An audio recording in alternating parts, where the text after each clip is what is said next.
गांव के किनारे एक पुरानी हवेली थी, नवाब अकबाल हवेली। कहते हैं इस हवेली में नवाब साहब की बेटी सफिया की रूह आज तक कैद है। लोग वहां जाने से डरते हैं, खास तौर पर उस बंद कमरे के करीब, जिसके बारे में सब कहते हैं कि वो खुद नहीं खुलता बल्कि किसी को बुलाता है। रात का वक्त एक दिन 3 दोस्त अहमद, आसिम और लाइबा गांव की महमजोई पर निकले। इन्हें बचपन से उस हवेली की कहानियां सुनने का शौक था। आसिम ने कहा, बस आज देख ही लेते हैं, आखिर इस कमरे में ऐसा क्या है। वो सब टार्च लेकर हवेली के अंदर दाखिल हुए।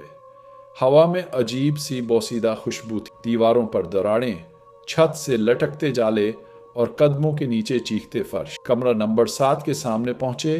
दरवाजे पर जंग आलोद ताला लगा था, लेकिन हैरत की बात यह थी कि दरवाजे के नीचे से हल्की रोशनी झलक रही थी। आवाज लाइबा ने कान लगाकर सुना। अंदर किसी के कदमों की चाप थी, जैसे कोई आहिस्ता आहिस्ता चल रहा हो। फिर अचानक एक मध्यम कांपती हुई औरत की आवाज आई। मैं अभी नहीं जा सकती। अहमद का रंग उड़ गया। ये किसकी आवाज? आसिम हंसने की कोशिश करता है। शायद हुआ की गूंज है, लेकिन लाइबा की आंखों में आंसू आ गए। ये आवाज मैंने पहले भी सुनी है। ख्वाब में दरवाजा खुला। आसिम ने जद में आकर ताला तोड़ने की कोशिश। ताला जैसे खुद ब खुद खुल गया। दरवाजा चरचराता हुआ आहिस्ता आहिस्ता खुला। अंदर अंधेरा था।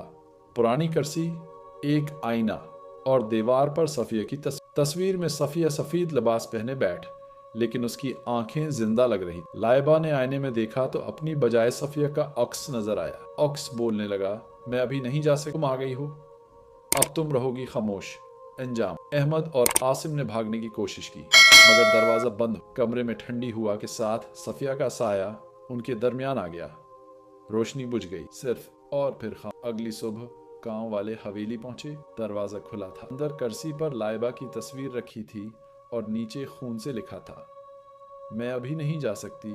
अख्तिताम कहा जाता है, आज भी अगर रात को कोई उस कमरे के पास से गुजरे तो एक धीमी सी आवाज आती है, मैं अभी नहीं जा सकती, और अगली सुबह एक नई तस्वीर उस कुर्सी पर रखी होती है।